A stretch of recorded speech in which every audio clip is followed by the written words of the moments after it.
नमस्कार, आप देख रहे हैं इंडिया बोल रहा है। मैं हूं आपके साथ विवेक शांडिल्य। आज मेरे पास आपको बताने के लिए बहुत सारी दिलचस्प और बड़ी खबरें हैं। सबसे पहले प्रधानमंत्री का मेगा शो होने जा रहा है। प्रधानमंत्री एक रिकॉर्ड बनाने जा रहे हैं। उस खबर के बारे में आपको जानकारी देंगे। अंदर की खबर मोदी कैबिनेट को लेकर है। मोदी कैबिनेट का एक्सपेंशन होने वाला है। कौन कौन से संभावित नाम है, ये जानकारी भी मेरे पास आ चुकी है, वो भी मैं आपसे साझा करूंगा। उन नामों को भी आपके सामने रखूंगा। इसके अलावा 24 का रोड मैप के लिए मोदी की प्लानिंग क्या है, बीजेपी की प्लानिंग क्या है, ये भी मैं आपको बताऊंगा। और साथ ही साथ आपको बताएंगे कि महाराष्ट्र में पवार का पावर गेम जो चल रहा है, उसमें कौन जीता, चाचा या भतीजा। आखिर किसने आज ज्यादा दम दिखाया महाराष्ट्र में, किसकी ताकत ज्यादा देखने को मिली, सियासी ताकत की बात करें। यह खबर भी विस्तार से आपके सामने रखेंगे। लेकिन शुरुआत कर रहे हैं और देखते हैं 2 मिनट में इंडिया। मोदी कैबिनेट का हो सकता है विस्तार। कई नए चेहरों को मिल सकता है मौका। अलायंस पार्टियों के नाम पर भी लग सकती है मोहर।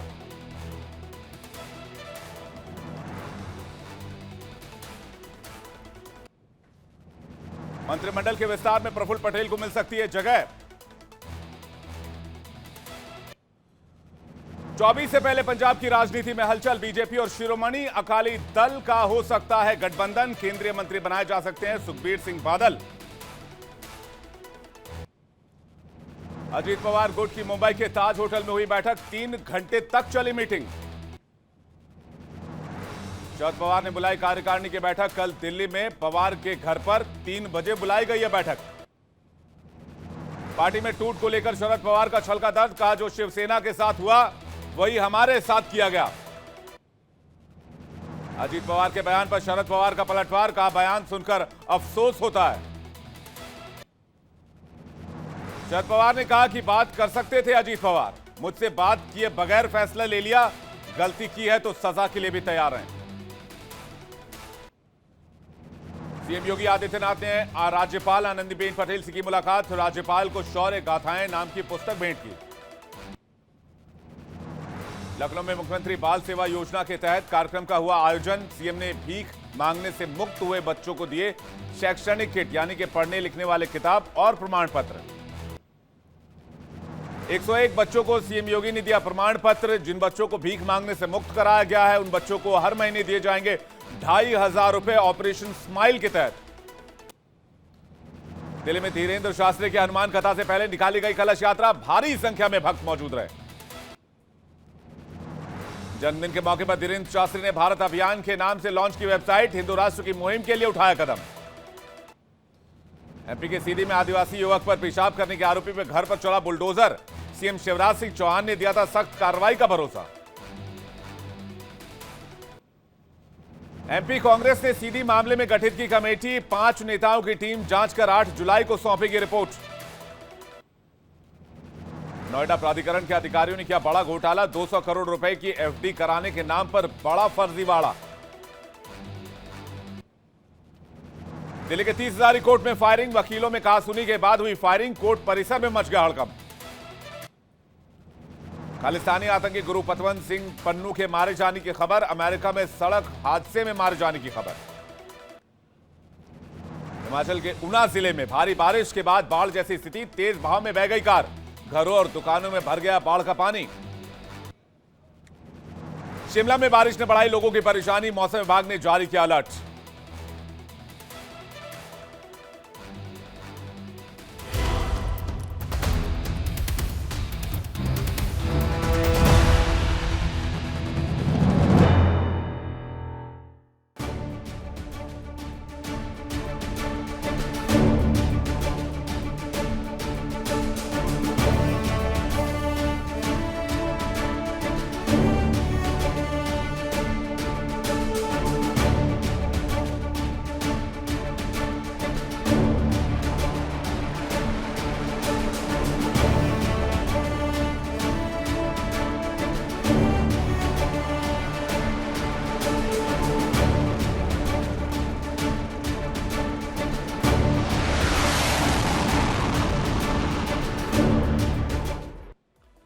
आइए आज की खबर की सबसे बड़ी खबर की शुरुआत कर रहे हैं एक्सप्रेस वे पर मोदी का विमान। जी हां, विमान उतरने की जगह एयरपोर्ट होती है, हवाई अड्डा होता है, लेकिन एक्सप्रेसवे पर मोदी विमान उतारने की तैयारी कर रहे हैं। आप कह रहे होंगे कि इसमें नया क्या है, इससे पहले भी एक्सप्रेसवे पर मोदी का विमान उतरा है। नहीं, इस बार एक्सप्रेसवे पर ही मोदी का विमान उतरेगा। इसके पहले हवाई पट्टी पर जो बने होते हैं एक्सप्रेसवे पर हवाई पट्टी, उस पर विमान उतरा था।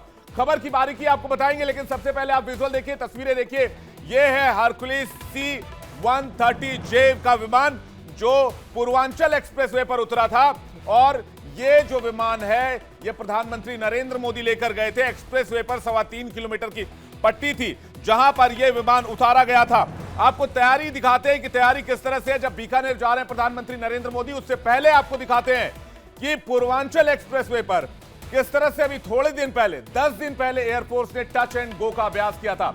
यह तो पूर्वांचल एक्सप्रेसवे की पुरानी तस्वीर, जब प्रधानमंत्री नरेंद्र मोदी पहुंचे थे यहां पर विमान के जरिए। यह प्रधानमंत्री का सिग्नेचर स्टाइल है। जब किसी हाईवे का या एक्सप्रेसवे का उद्घाटन करना होता है तो कुछ इसी अंदाज में प्रधानमंत्री जाते हैं। लेकिन अब बीकानेर जा रहे हैं, वहां एक्सप्रेसवे पर विमान उतारने की तैयारी है। उससे पहले दिखाइए, ये देखिए, अभी थोड़े दिन पहले की तस्वीर जब एयरफोर्स ने पूर्वांचल एक्सप्रेसवे पर एक्सरसाइज किया था।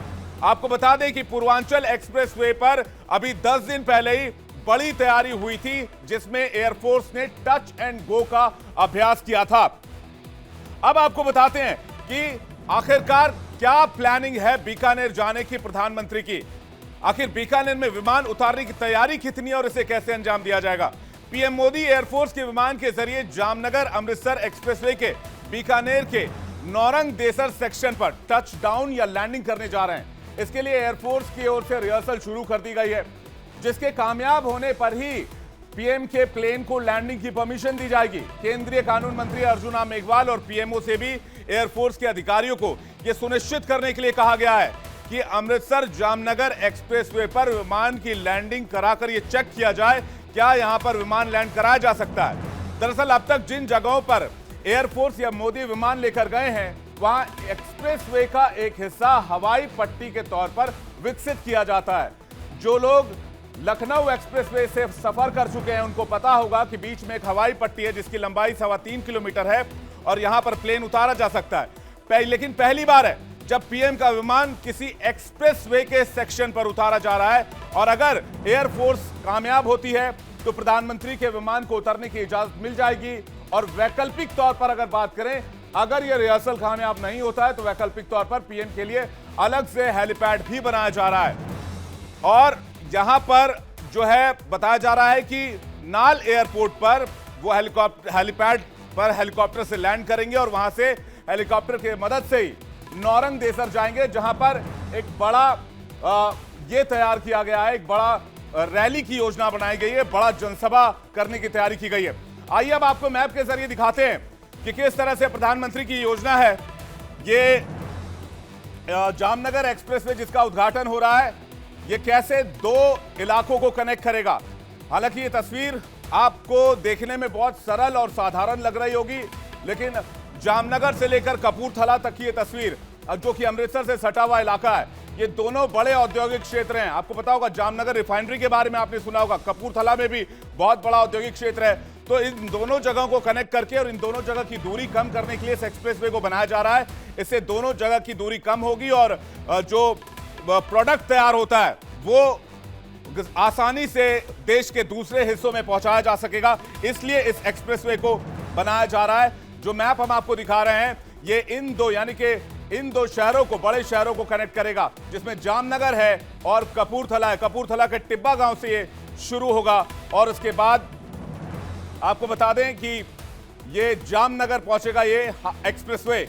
अब आपको दिखाते हैं कि प्रधानमंत्री C-130 हरकुलिस विमान से कैसे पूर्वांचल पर गए थे। वो तस्वीर एक बार फिर से दिखाइए। कुछ ऐसी तस्वीर आपको एक बार फिर से देखने को मिल सकती है, लेकिन यहां जहां प्रधानमंत्री लैंड कर रहे हैं यहां पर ये खास हवाई पट्टी है। और अगर हम बीकानेर एक्सप्रेसवे की बात करें जो जामनगर से चलकर कपूरथला तक जाएगी, वहां पर ऐसी हवाई पट्टी नहीं होगी, वहां पर इतनी आसानी से विमान को लैंड नहीं कराया जा सकेगा। तो वहां पर तस्वीर थोड़ी दूसरी होगी। अब आपको बताते हैं कि आखिर ये जो विमान है C-130, इसकी खासियत क्या है। दरअसल इसे एयरफोर्स का, इंडियन एयरफोर्स का शेर कहा जाता है। इस विमान की खासियत हम आपको बताएं तो विमान की जो लंबाई है वो लगभग 30 मीटर के आसपास है। ये विमान की जो लंबाई है 30 मीटर है, 29.79 मीटर और 132 फुट 7 इंच का इसका पंख है। 70,305 किलोग्राम के साथ ये विमान उड़ान भरने में सक्षम है और इसकी जो हाईएस्ट स्पीड है वो 671 किलोमीटर प्रति घंटा है। इसकी हाईएस्ट स्पीड 3,334 किलोमीटर का सफर एक बार में पूरा कर सकता है और अपने साथ 19,090 किलोग्राम का पेलोड लेकर जा सकता है। हाइट की अगर बात करें तो 8,615 मीटर की अधिकतम ऊंचाई तक ये उड़ सकता है। तो ये मोदी एक और कीर्तिमान बनाने जा रहे हैं। कैसे प्रधानमंत्री नरेंद्र मोदी कीर्तिमान बनाने जा रहे हैं ये हम आपको दिखाते हैं। अब आपको हम दिखाते हैं कि प्रधानमंत्री का जो ये विमान है, ये एयरफोर्स का 2 दिन के ट्रायल के बाद ये इस विमान को यहां पर उतारा जाएगा। आपको बता दें कि अगर ये ट्रायल कामयाब रहता है तो प्रधानमंत्री के विमान की लैंडिंग कराई जाएगी। विमान लैंड हुआ तो कीर्तिमान बनेगा और ऐसा करने वाले प्रधानमंत्री नरेंद्र मोदी पहले पीएम हो जाएंगे। आपको बता दें इससे पहले आप जो पीछे तस्वीर देख रहे हैं वो पूर्वांचल एक्सप्रेसवे की है। जब पूर्वांचल एक्सप्रेसवे पर विमान उतरा था वहां पर एक हवाई पट्टी बनाई गई थी जो 3.2 किलोमीटर लंबा है, जिसका इस्तेमाल C-130J को उतारने के लिए किया गया था। अब हम आपको बताते हैं कि प्रधानमंत्री का मिनट टू मिनट कार्यक्रम क्या रहने वाला है जब प्रधानमंत्री बीकानेर पहुंचेंगे। तो सबसे पहले प्रधानमंत्री बीकानेर में रहेंगे और आपको बता दें कि आप 25,000 करोड़ के विकास कार्यों का लोकार्पण करने वाले हैं प्रधानमंत्री नरेंद्र मोदी। नोरन देसर में 2 लाख लोगों के साथ सीधा संवाद का कार्यक्रम रखा गया है, यानी कि जो रैली प्रधानमंत्री करने जा रहे हैं वहां पर 1-2 नहीं 2 लाख लोग मौजूद रहेंगे। अमृतसर जामनगर एक्सप्रेसवे का उद्घाटन करेंगे और 70 दिनों में आप ये मानकर चलिए कि प्रधानमंत्री राजस्थान में चुनाव जो होने वाले हैं और बीजेपी इस चीज को लेकर कितना सीरियस है इसका अंदाजा आप इसी से लगा सकते हैं कि 70 दिनों में प्रधानमंत्री का ये तीसरा दौरा है। अब आपको समझाते हैं। ये तो प्रधानमंत्री के मेगा शो की बातचीत हो गई, उसकी डिटेल्स हमने आपको बताई। इसका पॉलिटिकल डायनामिक्स क्या कहता है, यानी कि इसके राजनीतिक आयाम क्या हैं और कैसे इस एक दौरे से राजस्थान के चुनाव को साधने की कोशिश है। बीकानेर में प्रधानमंत्री मोदी के सरकारी कार्यक्रम के अलावा नोरन देसर में बीजेपी ने एक विशाल रैली का आयोजन भी किया है। खबर है कि इसमें 2 लाख से अधिक लोगों को लाने का लक्ष्य बीजेपी ने रखा है। बीकानेर के साथ जोधपुर, बाड़मेर और जैसलमेर से भी पार्टी नेता और कार्यकर्ताओं को इस रैली में बुलाया गया है। आम लोगों को भी आमंत्रित किया गया है। यही नहीं, बीजेपी एक्सप्रेसवे के जरिए भी लोगों को साधने में जुट गई है। यहां आपको बता दें कि अमृतसर जामनगर एक्सप्रेसवे राजस्थान के कई जिलों से होकर गुजरेगा और यहां रहने वाले लोगों को सीधा कनेक्ट करेगा। बीजेपी इसी कनेक्ट का फायदा लोगों को बताते हुए इसे अपने वोट बैंक के लिहाज से एक बड़ा मौका मान रही है। और यही नहीं, चुनाव से पहले बीकानेर के साथ साथ पश्चिम राजस्थान के बाड़मेर और जैसलमेर जिले पर बीजेपी का खास फोकस है, क्योंकि बीकानेर में बीजेपी 2018 के विधानसभा चुनाव में दमदार स्थिति में नहीं थी, कुछ खास प्रदर्शन नहीं कर पाई थी। ऐसे में इस बार प्रधानमंत्री की रैली और इस हवाई मेगा शो के जरिए इन जिलों की विधानसभा सीटों पर पार्टी अपना जनाधार मजबूत करने की फिराक में है। इसलिए पीएम का यह दौरा काफी ज्यादा अहम माना जा रहा है। अब बात करते हैं आज की एक और बड़ी खबर की। 2024 को लेकर बीजेपी की मैराथन मीटिंग से जुड़ी हुई बड़ी खबर है, यानी कि 24 के चक्रव्यूह की टीम मोदी हम आपको दिखा रहे हैं। क्यों हम इनका जिक्र कर रहे हैं आज? ये जो तस्वीर हम आपको दिखा रहे हैं ये इस लिहाज से इंपॉर्टेंट है क्योंकि यहां पर इनकी एंट्री हो सकती है मोदी कैबिनेट में।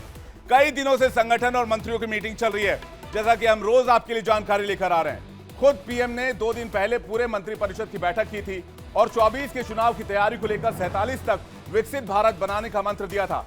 आज भी बीजेपी अध्यक्ष जेपी नड्डा ने कई मंत्रियों से मुलाकात की है। बीजेपी कोशिश कर रही है कि सरकार और संगठन में बड़े फेरबदल करने की। हमने आपको कल ही दिखाया था कि 4 राज्यों में नया प्रदेश अध्यक्ष बनाया गया है, जिसमें जी किशन रेड्डी जैसे मंत्रियों का चेहरा भी शामिल है, जिन्हें सरकार से हटाकर संगठन की कमान सौंपी गई है। अब सूत्रों के हवाले से जो खबर आ रही है उसमें उन चेहरों के नाम हैं जिन्हें मोदी सरकार में शामिल किया जा सकता है, जिसमें वो नाम भी हैं जो दूसरी पार्टियों के हैं।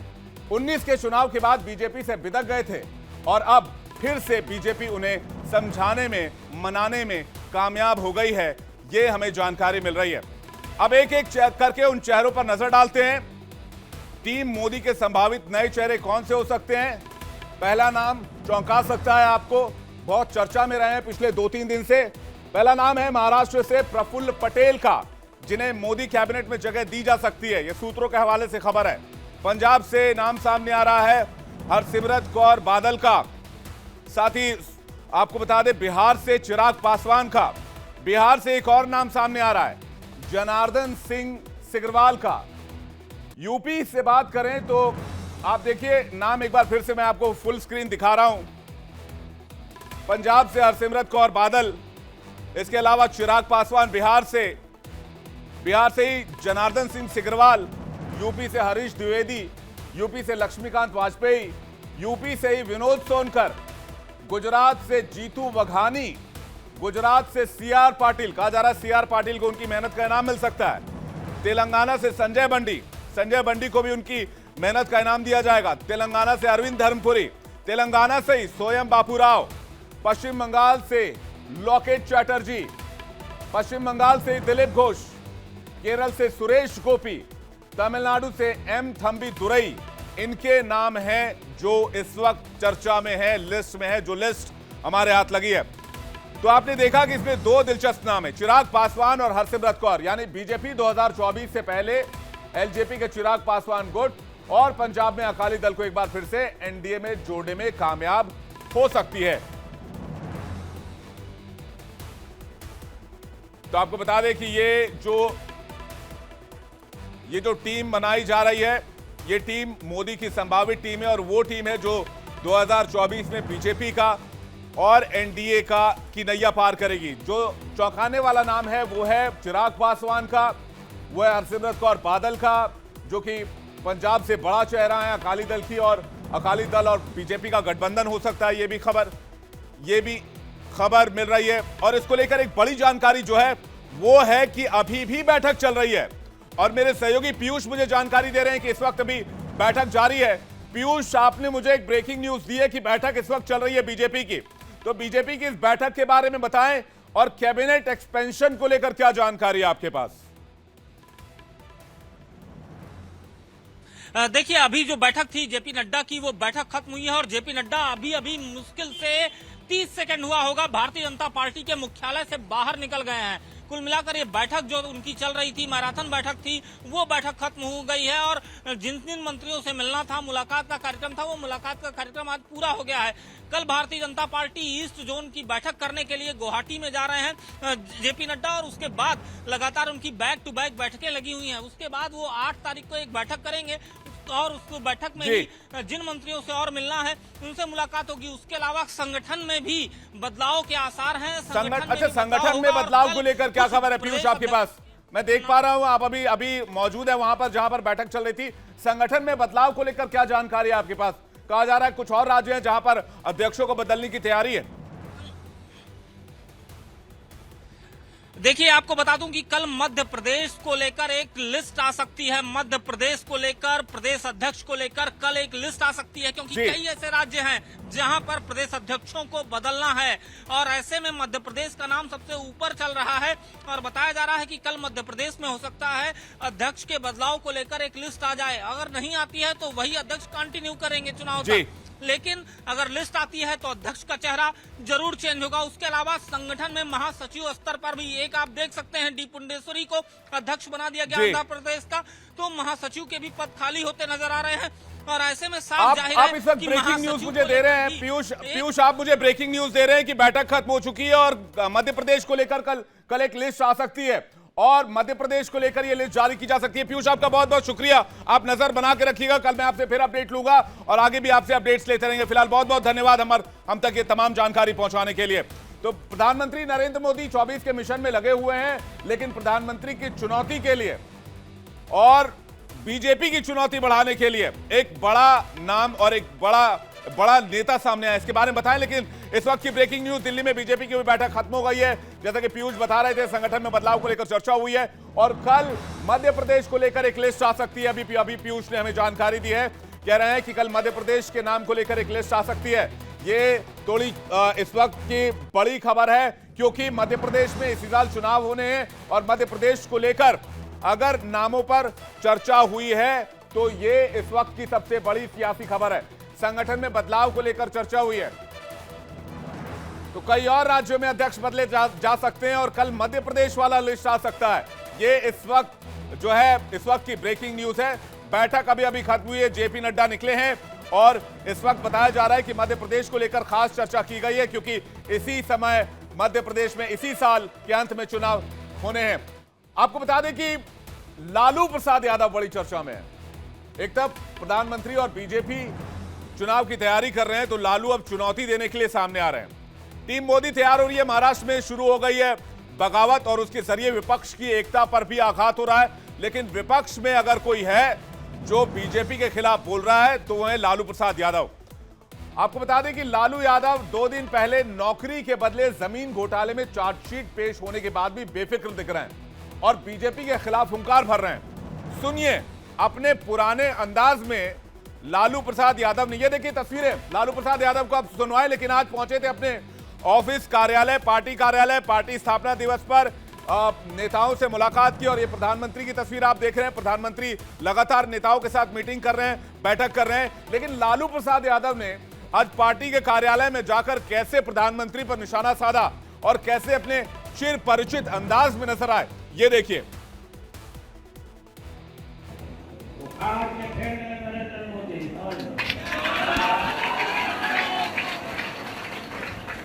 ज्यादा न्याय और जुल्म नहीं करता है, जुल्म करने वाला सारा नहीं है।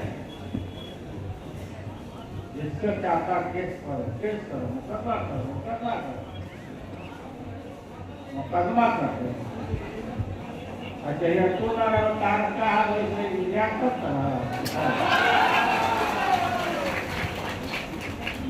ना रहो, अभी तो अभी क्या करनी है, तो फूट वाला भी करेगा। अतार क्या कर कोई केस मुकदमा इतिहास में भी ऐसे गरीब लोगों को लोग सताता था। तो दरअसल लालू प्रसाद यादव बिफरे हुए उस चार्जशीट को लेकर और कह रहे हैं कि जुल्म करने वाला बहुत दिन तक नहीं रहता है, लेकिन भ्रष्टाचार का हिसाब किताब तो होगा। आरजेडी की स्थापना दिवस का मौका था, जहां लालू यादव अपने ऑफिस पहुंचे और पुराने रंग में नजर आए। बात कहने का वही ठेठ अंदाज, वही आवाज और वही खनक। लालू ने अपने इस पुराने अंदाज से न सिर्फ कार्यकर्ताओं में जोश भर दिया, बल्कि 2024 के विपक्ष को भी 2024 के लिहाज से एक हौसला देते नजर आए। तो ये लालू प्रसाद यादव हुंकार भरते नजर आए बिहार से। चलते हैं अब आगे और बात करते हैं एक बहुत बड़ी खबर की। है बहुत बड़ी खबर इसलिए क्योंकि महाराष्ट्र का जो पावर पॉलिटिक्स है वो पवार परिवार के इर्द गिर्द घूम रहा है और भाई वर्सेस बहन एनसीपी पवार का शक्ति प्रदर्शन। जी हां, आज एनसीपी के शरद पवार और एनसीपी के अजीत पवार दोनों ने अपनी अपनी ताकत दिखाई। महाराष्ट्र का हाई प्रोफाइल महाड्रामा जारी है। एनसीपी पर कब्जे की जंग में आज पूरी तरह से परिवार वॉर में यह बदलता दिखा। शरद पवार के राजनीतिक वारिस बनने के लिए उनकी बेटी और उनके भतीजे आमने सामने आ गए। एक तरफ अजीत पवार तो दूसरी तरफ सुप्रिया सुले। दोनों खेमों ने शक्ति प्रदर्शन किया। किसमें कितना दम है यह आजमाया गया। वाईबी चौहान सेंटर में शरद पवार ने अपनी ताकत आजमाई तो अजीत पवार गुट ने बांद्रा के भुजबल नॉलेज सिटी में शक्ति प्रदर्शन किया। कौन कितना ताकतवर है उसका अंदाजा आप स्क्रीन को देखकर लगाइए। जो तस्वीर हमने आपके स्क्रीन पर रखी है, दोनों मंचों की ये तस्वीर है, नंबर्स हैं और साथ ही साथ पूरा सियासी कुनबा भी है, इसलिए पूरी तस्वीर हमने आपके सामने रखी है। ताकत दिखाने के इस घमासान में अजीत पवार और सुप्रिया सुले ने एक दूसरे पर खूब वार पलटवार किए। जूनियर पवार यानी अजीत पवार ने आज सीनियर पवार यानी शरद पवार पर पहली बार खुलकर हमला बोला, तो दूसरी तरफ सुप्रिया सुले ने अपने पिता पर चलाए गए अजीत पवार के वार पलटवार का हर जवाब दिया। भाई बहन के बीच का ये वाक युद्ध या वाणी युद्ध आपको दिखाएंगे, लेकिन उससे पहले दिखाते हैं आज की सबसे दिलचस्प तस्वीर। अजीत पवार खेमे की ओर से एक पोस्टर लगाया गया जिसमें शरद पवार की तस्वीर दिख रही थी। ये देखिए तस्वीर, इसमें शरद पवार की फोटो थी, आप इसमें देख सकते हैं। इसमें अजीत पवार भी हैं, लेकिन सबसे बड़ी तस्वीर जो है वो अजीत शरद पवार की है और इसमें चुनाव चिन्ह भी एनसीपी का है, नाम भी एनसीपी का है, इसलिए हमने सर्कल करके इसको आपके सामने रखा है, हाईलाइट करके आपके सामने रखा है। दोनों पवार खेमे की ओर से जब शक्ति प्रदर्शन के लिए मंच तैयार हुआ तो एक बात ने सबका ध्यान अपनी ओर खींचा, वो थी दोनों ही मंच पर शरद पवार की तस्वीरें। तस्वीर तो थी, साथ ही अजीत पवार के मंच पर शरद पवार के लिए कुर्सी भी खाली रखी गई थी। इस सांकेतिक चाल से अजीत पवार ने यह बता दिया कि वो न सिर्फ बीजेपी से दोस्ती कर सरकार में शामिल हुए हैं, बल्कि शरद पवार की राजनीतिक विरासत की लड़ाई भी लड़ रहे हैं। लेकिन यह सब सिंबॉलिक है, क्योंकि पोस्टर, मंच, कुर्सी सब शरद पवार के लिए था। लेकिन जब अजीत पवार ने माइक थामकर बोलने की तैयारी की तो उनके दिल में सीनियर पवार के लिए सिर्फ और सिर्फ कड़वाहट भरी दिखी। उन्होंने कैसे आज निशाने पर लिया शरद पवार को, सुनिए।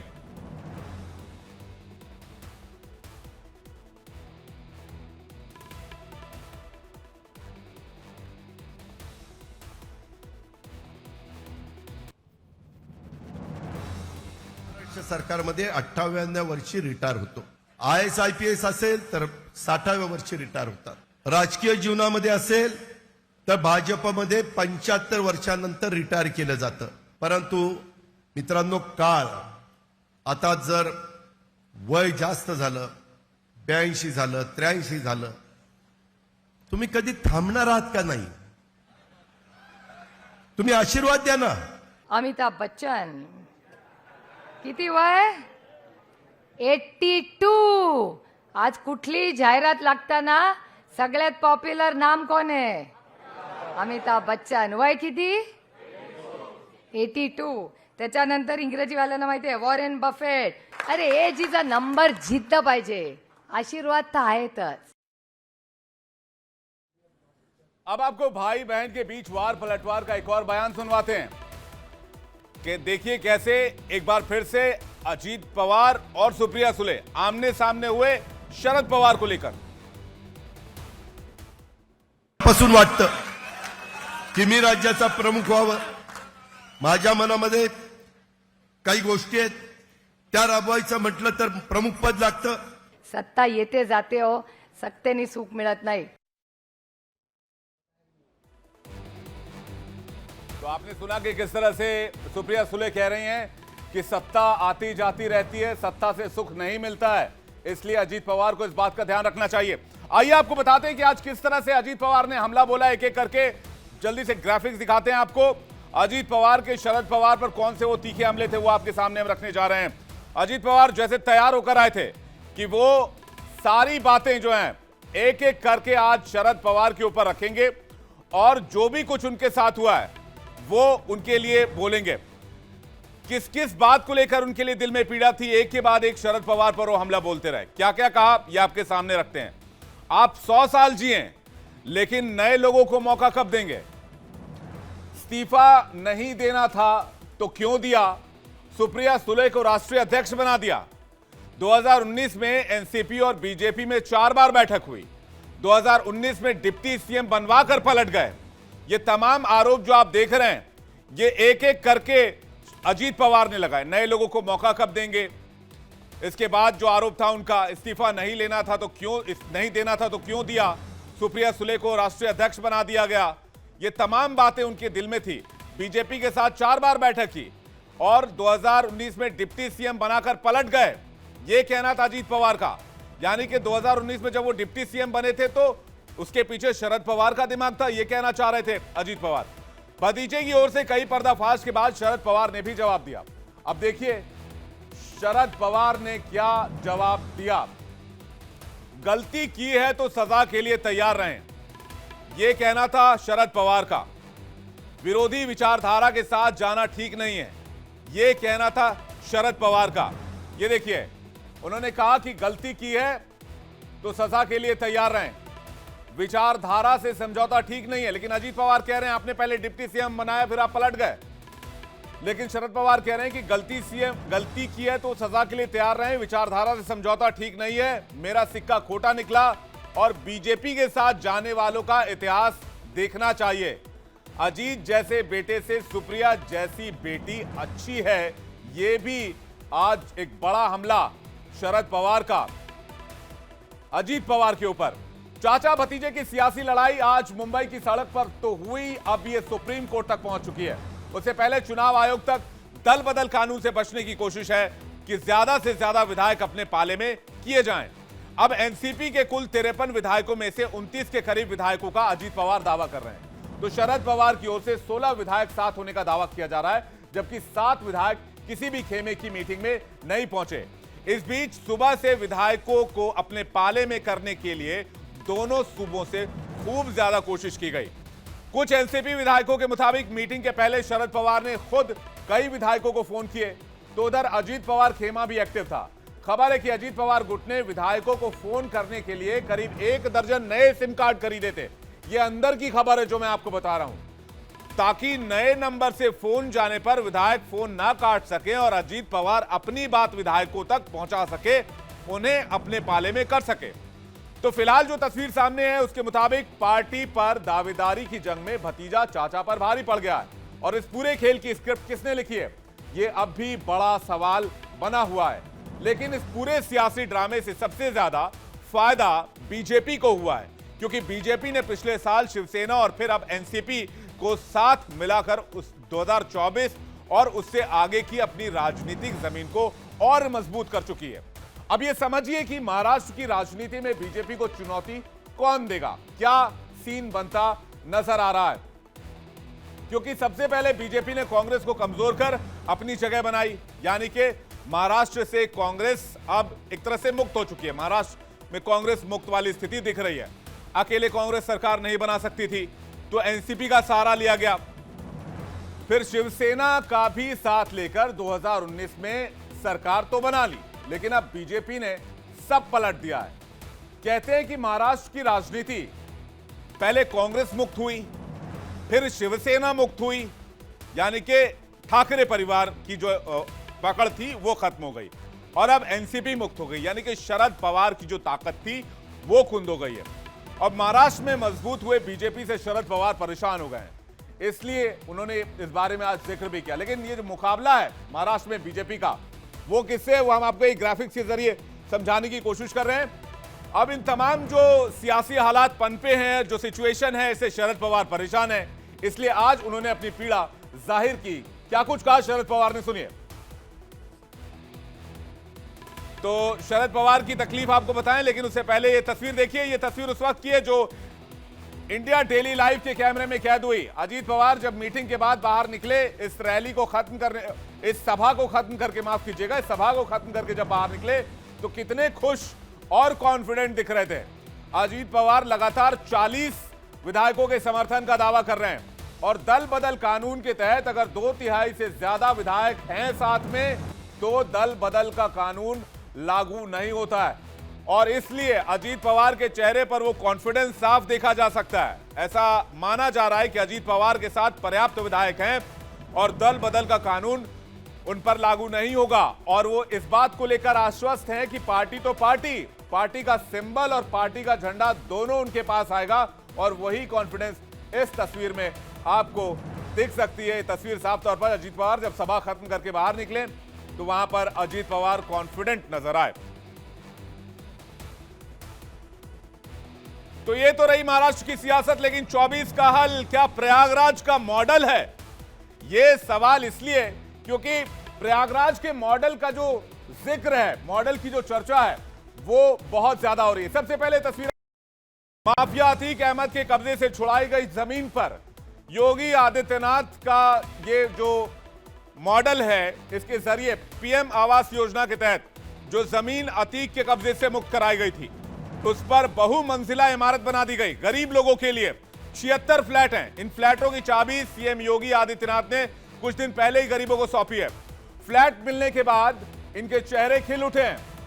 अब आपको दिखाते हैं माफियाओं के कब्जे से मुक्त कराई गई जमीनों पर आशियाना जो बना है, उसकी तस्वीर आपको दिखाते हैं। यह योगी का प्रयागराज मॉडल है, जिसे हिट माना जा रहा है। यही वजह है कि अब दूसरे जिलों में भी इसे लागू किया जाएगा, यानी कि जो दूसरे माफिया हैं उनकी जमीनों पर भी जो अवैध कब्जे हैं उस पर भी घर बनेगा। अब जो तस्वीर आपकी टेलीविजन स्क्रीन पर है वो है माफिया मुख्तार अंसारी की। इस माफिया से मुक्त कराई गई जमीन पर योगी का यही मॉडल लागू होगा जो आप इस तरफ देख रहे हैं, जिसकी तैयारी तेज कर दी गई है। लखनऊ और मऊ में मुख्तार अंसारी के कब्जे से मुक्त कराई गई जमीन पर प्रयागराज की तरह ही आशियाना बनाने की तैयारी चल रही है। अब आपको दिखाते हैं कि किस तरह से लखनऊ और मऊ में मुख्तार अंसारी के अवैध कब्जे पर बुलडोजर चला है, उसकी तस्वीर आपको दिखाते हैं। जल्दी से बुलडोजर के एक्शन की तस्वीर लेकर आइए जो लखनऊ और मऊ में चलाया गया मुख्तार अंसारी के कब्जे से। ये देखिए तस्वीरें, ये तस्वीर आप देख रहे हैं जिसमें आप देख सकते हैं कि मुख्तार अंसारी के अवैध कब्जे पर सीएम योगी का बुलडोजर गरज रहा है और जमीन को खाली कराया जा रहा है। योगी का बुलडोजर पहले ही इस इलाके में चल चुका है। अभी जमीन पर जहां से ये घर हटाए गए हैं, जहां से ये बहुमंजिला इमारतें हटाई गई हैं, वहां अब गरीबों के लिए घर बनाए जाएंगे। कुछ दिन पहले सीएम योगी आदित्यनाथ ने अतीक अहमद की जमीन पर गरीबों को घर बनाकर दिया। अतीक अहमद और मुख्तार अंसारी के कब्जे वाली जमीन पर ही नहीं, अब देश भर में माफियाओं के कब्जे वाली जमीनों पर बड़ी बड़ी बिल्डिंगें बनेंगी और उन्हें गरीबों को बांटा जाएगा। सीएम योगी ने इसको लेकर कुछ दिन पहले एक बयान दिया था, वो आपको सुनाते हैं और फिर बताते हैं कि योगी के प्रयागराज मॉडल की चर्चा देश भर में क्यों हो रही है। सभी विकास प्राधिकरणों से कहूंगा, वे भी अपनी माफियाओं से छुड़ाई गई जमीनों पर ऐसे ही गरीबों के लिए आशियाना बनाकर देखो का आयोजन माननीय जनप्रतिनिधियों की उपस्थिति में करवा करके उन गरीबों को उनका अधिकार देने का कार्य करेंगे, तो यह लोगों के मन में एक नया विश्वास पैदा करेगा। सरकारी भूमि पर कोई भी माफिया, कोई भी दबंग आकर के कब्जा कर लेता था, गरीब देखता रहता था, लेकिन अब उन्हीं माफिया और दबंगों से छुड़ाई गई भूमि पर गरीबों के लिए आशियाना बन रहे हैं, अच्छे भवन बन रहे हैं। यह अपने आप में एक नैतिक। बुलडोजर की कार्रवाई कर पहले तो अवैध कब्जे हटाए गए, अब इन पर गरीबों का मकान बनाया जाएगा, जिसे दो काम हो रहे हैं। एक तो माफिया आउट हो रहे हैं, यानी कि माफिया मिट्टी में मिल रहे हैं। दूसरा, गरीबों का उनको उनके सपनों का घर दिया जा रहा है जो सरकार बनाकर दे रही है। अब नजर डालते हैं मुख्तार अंसारी समेत दूसरे माफियाओं से मुक्त कराई गई संपत्ति आखिर कितनी है अभी तक की। अभी और संपत्ति मुक्त कराई जानी बाकी है। 64 लिस्टेड माफिया गैंगस्टर की अवैध संपत्ति पर कार्रवाई हुई है। अवैध संपत्ति पर सीएम योगी का बुलडोजर चला है। पिछले 2 साल में 2000 करोड़ की संपत्ति जब्त की गई है। मुख्तार अतीक की 900 करोड़ से ज्यादा की संपत्ति जब्त हुई है। मुख्तार अंसारी की 523 करोड़ की संपत्ति जब्त की गई है। अतीक अहमद की 413 करोड़ की संपत्ति जब्त हुई है। तो माफियाओं से जितनी जमीन मुक्त कराई गई है, अगर उन पर मल्टी स्टोरी बिल्डिंग बनाकर गरीबों में बांट दिया जाए तो प्रदेश में कोई भी गरीब बिना छत के नहीं सोएगा। योगी आदित्यनाथ का यही विजन है, जिसकी वजह से यह फॉर्मूला हिट होता नजर आ रहा है। अब सवाल यह है कि प्रयागराज मॉडल का 24 से क्या कनेक्शन है। योगी का प्रयागराज मॉडल हिट है और इसलिए इसका सबसे बड़ा फायदा बीजेपी को होगा। लोकसभा चुनाव से पहले इस मॉडल पर और काम किया जाएगा, यानी कि लखनऊ के और उत्तर प्रदेश के और बड़े शहरों में इस मॉडल को अप्लाई किया जाएगा। कई जिलों में माफियाओं ने जमीनों पर अवैध कब्जा किया हुआ है, उस पर काम होगा। उन तमाम जमीनों पर फ्लैट्स बनेंगे। 2024 के चुनाव से पहले सीएम योगी गरीबों को इसी तरह से बनाए हुए और घर बांटेंगे, यानी कि इस मॉडल को और बढ़ाया जाएगा। बीजेपी ने अभी से योगी के प्रयागराज मॉडल की प्रचार शुरू कर दी है, इसकी चर्चा शुरू कर दी है और इसे बाकी शहरों में भी लागू करने के लिए योजना पर काम शुरू कर दिया है। लोकसभा चुनाव से पहले इस मॉडल पर और काम किया जाएगा, इसकी तैयारी भी कर ली गई है। बुलडोजर के साथ प्रयागराज मॉडल भी जनता को बताएगी बीजेपी, यानी कि एक तो बुलडोजर मॉडल हो गया और दूसरा कि माफिया की जमीन पर माफिया को हटाकर उससे वापस लेकर जमीन पर उस पर घर बनाए गए। इसलिए 2024 में अब बीजेपी इसके तहत लोगों के बीच जाना चाहती है और लोगों के बीच जाकर यह बताना चाहती है कि जो योगी का ये जो प्रयागराज मॉडल है वो हिट है और इससे गरीब लोगों का भला हो रहा है। तो एक तरफ योगी के प्रयागराज मॉडल का इस्तेमाल बीजेपी आक्रामक तरीके से 2024 के चुनाव में करने की तैयारी है, वहीं दूसरी तरफ बुलडोजर मॉडल को कुछ राज्यों में भी अपना लिया गया है। यूपी के अलावा मध्य प्रदेश, गुजरात, उत्तराखंड, असम, दिल्ली और बिहार में भी बुलडोजर मॉडल देखने को मिल रहा है। यूपी के बाद सबसे ज्यादा बुलडोजर मॉडल मध्य प्रदेश में चर्चा में है। जिस तरह यूपी में इस मॉडल को बाबा का बुलडोजर कहा जाता है, वैसे ही मध्य प्रदेश में मामा का बुलडोजर कहा जाता है, क्योंकि शिवराज सिंह चौहान को लोग मामा कहकर भी पुकारते हैं। अब आपको दो तस्वीरें दिखाते हैं। पहली तस्वीर यूपी के फतेहपुर की दिखाई जल्दी से, जहां पर योगी का बुलडोजर आज गरजा। क्यों गरजा, ये भी हम आपको बताएंगे, लेकिन पहली तस्वीर हम आपके सामने रखने जा रहे हैं यूपी के फतेहपुर की, जहां पर लव जिहाद और हत्या के आरोपी सोनू उर्फ सिकंदर के घर पर बुलडोजर चलाया गया। योगी का बुलडोजर पहुंचा था पूरे लाव लश्कर के साथ, लोगों की भीड़ लग गई, पुलिस बल का पुख्ता इंतजाम किया गया था और पुलिस ने चारों तरफ से इस एरिया को घेर रखा था। मामला क्या था? लव जिहाद और हत्या के आरोपी सोनू के यानी कि सिकंदर के घर पर, नाम सोनू रख रखा है लेकिन ओरिजिनल नाम सिकंदर है। आरोपी की गिरफ्तारी के बाद भी जब आक्रोश नहीं थम रहा था तो ये कार्रवाई हुई है। अब दूसरी तस्वीर जो आप देख रहे हैं वो मध्य प्रदेश के सीधे की है। एक तरफ बाबा का बुलडोजर है, योगी का बुलडोजर है, एक तरफ मामा का बुलडोजर है। सीधी में पेशाब कांड के आरोपी प्रवेश शुक्ला के घर पर बुलडोजर चला। इंडिया डेली लाइव ने इस खबर को कल प्रमुखता से दिखाया था। हमने शाम से ही सवाल पूछने शुरू कर दिए थे, जिसका असर हुआ कि शिवराज सिंह चौहान ने पहले इस मामले पर ट्वीट किया और कहा कि इस मामले में एनएसए के तहत कार्रवाई की जाए। और जब लोगों का गुस्सा तो आरोपी के घर पर अवैध जो अतिक्रमण था, जो अवैध तरीके से घर बनाया गया था, उसको तोड़ दिया गया। तो सीधी की पूरी खबर आपको बता देते हैं। सोशल मीडिया पर एक वीडियो वायरल हुआ था जिसमें आदिवासी युवक पर आरोपी प्रवेश शुक्ला पेशाब करता नजर आ रहा था, जिसमें हमने इंडिया बोल रहा है में हमने इस खबर को दिखाया था। उसके बाद एक्शन शुरू हुआ और उसके घर को मिट्टी में मिला दिया गया।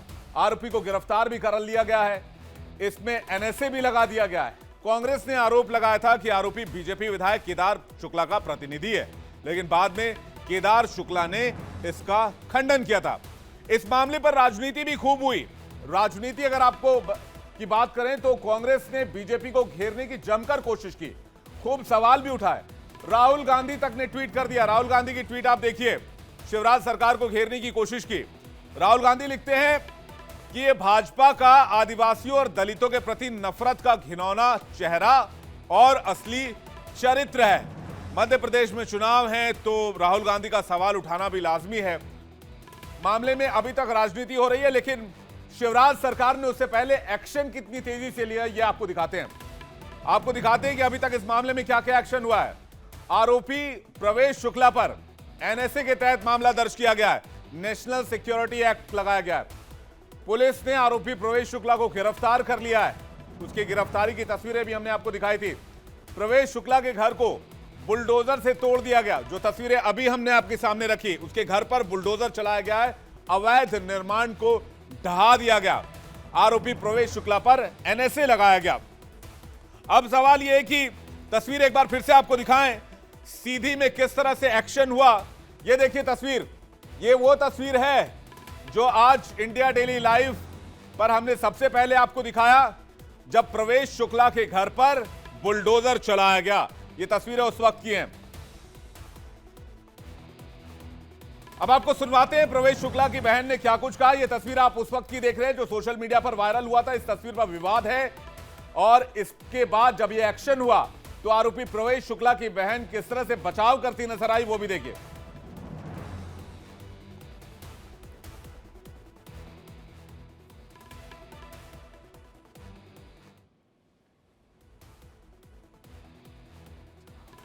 तब का ये वीडियो है, उससे जबरदस्ती करवाया गया है कि पिला के करवाया गया, उसमें तो हमको कोई जानकारी नहीं है सर। लेकिन इतना जरूर जान रहे हैं हम कि ये चुनावी रंजिश है और वहाँ से फिर नहीं उसको सजा होना। इस घर पे मेरा भी अधिकार है कि नहीं है, है? और ऐसे मामा जी ने आदेश कर दिया, प्रशासन ऐसे आके तोड़ने लगा। ये हमारा नहीं है, हम कहाँ जाएंगे? हमारे वृद्ध माँ बाप कहाँ जाएंगे? हमारे बच्चे कहाँ जाएंगे? तब का ये वीडियो है, उससे जबरदस्ती करवाया। तो राजनीतिक आरोप प्रत्यारोप की बात कह रही हैं, लेकिन अब मामा का बुलडोजर गरज चुका है, एक्शन हो चुका है और मामले में कार्रवाई तेजी से जारी है। एक और बड़ी खबर की बात करते हैं। नितिन गडकरी ने यह ऐलान किया है कि जल्द ही पेट्रोल 15 रुपए लीटर मिलेगा। पेट्रोल एक ऐसी खबर है पेट्रोल एक ऐसी बात है जो हर किसी के जेब से, हर किसी के नब्ज से जुड़ी हुई है और इसको लेकर गडकरी ने बहुत बड़ा आज बयान दिया है।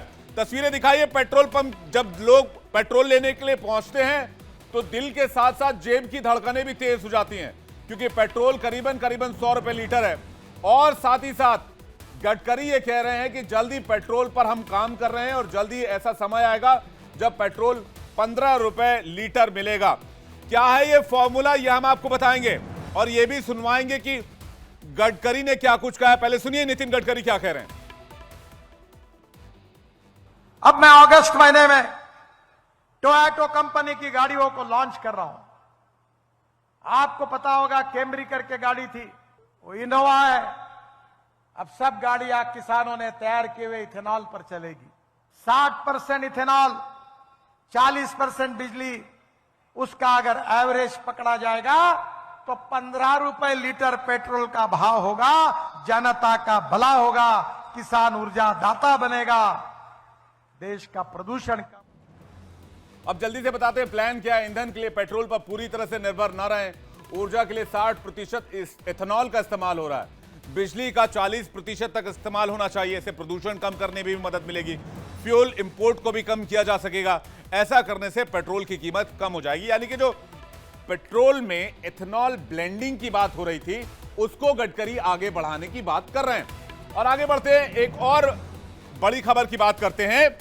जानलेवा बारिश का इंतजार रहता है गर्मियों के बाद कि सुकून मिलेगी, लेकिन जब बारिश आती है तो अपने साथ आफत भी लेकर आती है। अब तस्वीर दिखाई जल्दी से, नागालैंड की तस्वीर सबसे पहले आपको दिखाते हैं। इस तस्वीर को थोड़ा सा रोककर दिखाइएगा। ये देखिए, कार एक यहां पर नागा